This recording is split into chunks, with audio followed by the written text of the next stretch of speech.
delighted to be joined by Mark Lester. He is the English actor, of course, found fame just like Michael Jackson as a child when he was cast as 8 years old to play the title role in the blockbuster film Oliver right back in 1968. He became very good friends with Michael Jackson as even the Godfather to his children. Mark, it's an absolute pleasure to have you on the show. Thank you so much for joining us. Pleasure, Dan. So, Mark, I know you've watched the documentary Leaving Neverland. Are you still convinced that your best friend Michael Jackson is not a paedophile? Yeah, well, 100%. Hasn't changed my views at all. Do you think the two victims, Wade Robson and James Safechuck, are lying? Well, I think that might be a bit bold to go down that route, but, you know, the Michael that I knew and my family knew was not the man portrayed in that documentary. So there are some undeniable facts, though, Mark. So at 34 years old, Michael Jackson slept for more than 30 nights in a row in the same bed with the 13-year-old Geordie Chandler, who was then paid off $25 million. When you were his friend at this time, did you have any concerns about the fact that he would spend the night in bed with young boys, young teenage boys? Well, it's not something I would have done, but Michael, in his innocent sort of Peter Pan world, felt that I guess that was okay. Not something I would have encouraged him to do, but that was Michael. It's also been proven, Mark, that the hallway that led to Michael Jackson's bedroom was a massive security zone. So it actually had video and it was wired for sound, basically so that if anyone approached the bedroom, any adult, it would warn Michael Jackson. Do you know why he would have the need for such security outside his bedroom? Oh, it's funny that, because I've been to Neverland and I know that exact corridor, and I didn't see any video cameras or anything other than a door that locked like any normal person's bedroom. So what was your experience at Neverland? Did you see these boys who were sleeping and regularly playing with Michael Jackson? I went to Neverland quite a few times, maybe a dozen, 15 times over the years. The people used to come and go, used to host a lot of charity dues there. Kids would come and go. Michael was in and out of Neverland, so quite often he wasn't there, and I'd be there, and he'd be off at a meeting in LA. I do remember when the Arvizo family were there. This is Gavin Arvizo. Yes. And he was, of course, the cancer patient who accused Michael Jackson of sexual assault in court. That was the case that Michael Jackson was actually cleared of in court. Yes, that's right. Well, Gavin was a cancer patient, and Michael had invited him after his treatment to come and stay at Neverland. So he gave him a kind of open invitation, which he obviously took it up. He came, then he worked with his mother, I guess, and then suddenly all these cousins and friends turned up. And in the end, there was probably about 15 of these children running around Neverland. So Gavin was one of 5 boys who have shared a bed with Michael Jackson now, who have accused him of sexual abuse. So Gavin Arvizo, of course, that went to court. Geordie Chandler, he was paid off. The other is Jason Francia. And then, of course, Wade Robson and Jimmy Safechuck. Do you think all 5 of these men made up the allegations? Well, I never saw anything untoward. And all I can say is the man I knew as Michael Jackson would be incapable of any such thing. Do you think Michael Jackson was a straight heterosexual man? I think Michael was asexual. His mind was more focused on musical notes and composing than it was on chasing after girls or whatever, for that matter. He didn't really seem to show any sexuality at all. But that's what he's doing to the outside world. No one else was inside that bedroom, were they, Mark? I guess not. I guess I'm just trying to get my head around why you think an adult in their 30s, a straight adult, married now with kids, I'm talking about James Safechuck and Wade Robson, why they'd want to put themselves through this if these allegations weren't true. I mean, they've been very open. It ruined their lives. Wade Robson's father actually committed suicide, partly because of what went on. Sure, I know the whole thing is very tragic, very sad, and to me, I'm struggling with it to see the point of why it was even made. Horrendous allegations of a man who can't defend himself because he's not around with us anymore. I find it very, very hard to know what the object of the exercise is here. Well, isn't the object of the exercise, Mark, to give these victims a voice in the same way that Jimmy Savile's victims were able to have a voice after his death?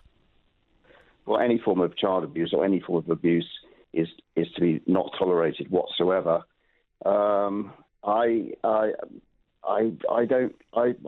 still struggling to understand, because maybe a counselling route might have been a better way forward.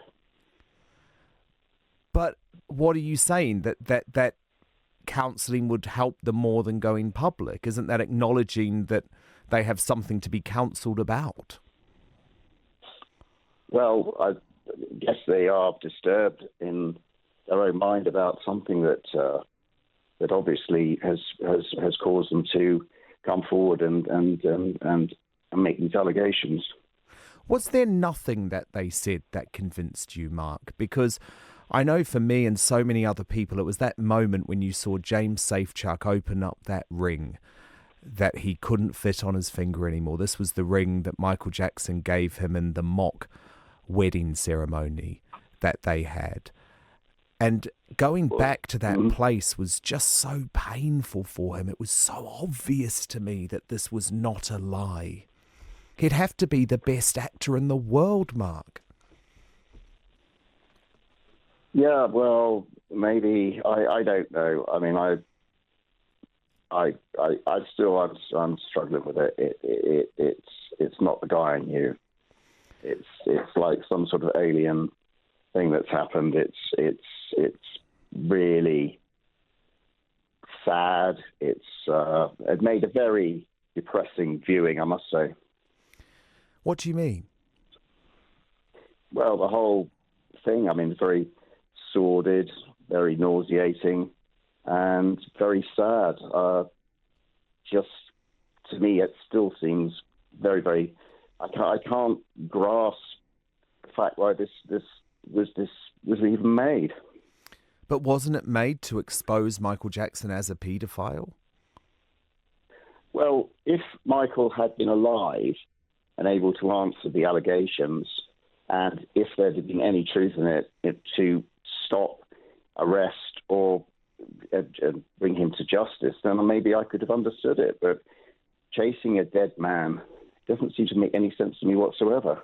I mean, I've looked into quite a lot the victims of child sex abuse, especially men, and very often they are unable to talk about their experiences, Mark, until they've had children themselves, which is obviously the case for both James and Wade.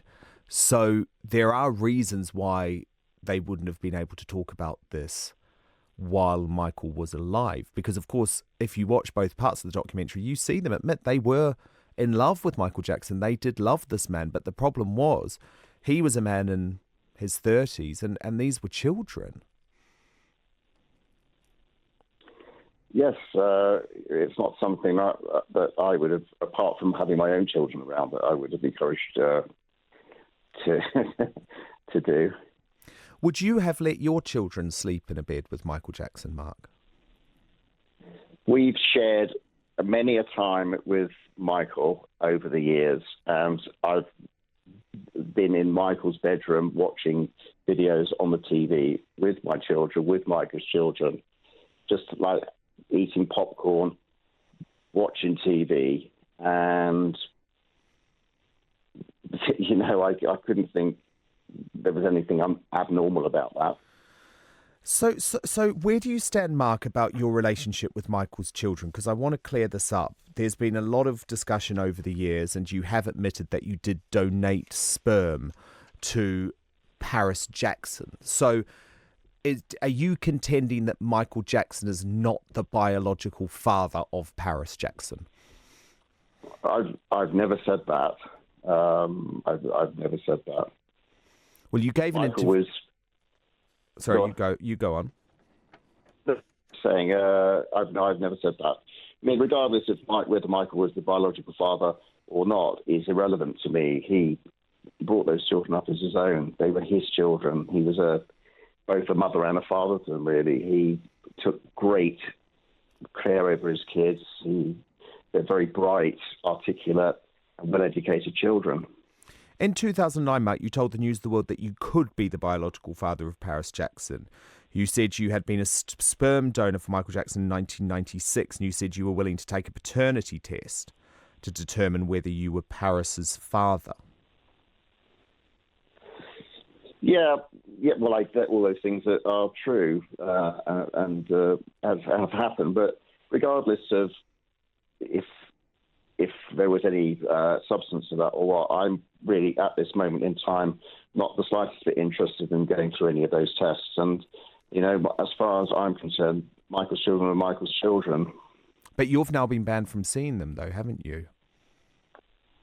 I haven't seen them. I don't know whether a ban is the correct term, but I hopefully will make contact at some stage in the future. Because I imagine that must have been pretty heartbreaking for you, Mark, because you were godfather to these children, weren't you? Well, I am the godfather, and, I think it would be very good for Paris in particular to reconnect with my daughters, not me in particular, although I'd love to see her and give her a hug. But I think if she reached out to my girls, who played an enormous part in her life for a long, long time, from the age of 3, 4, 5 years old up until when Michael died. So we spent an awful lot of time, hundreds of hours and many weeks together. I think it would be very healthy for Paris especially to reconnect with Harriet and Olivia and Lucy. Well, I have to say, I feel massive sympathy for Paris and Prince and Blanket at this time, Mark, because they must just be struggling so much with the revelations about their dad, because they did love him, didn't they? And can I just clarify, Mark, as well, that you always saw him be a good dad. He was a good dad to those kids.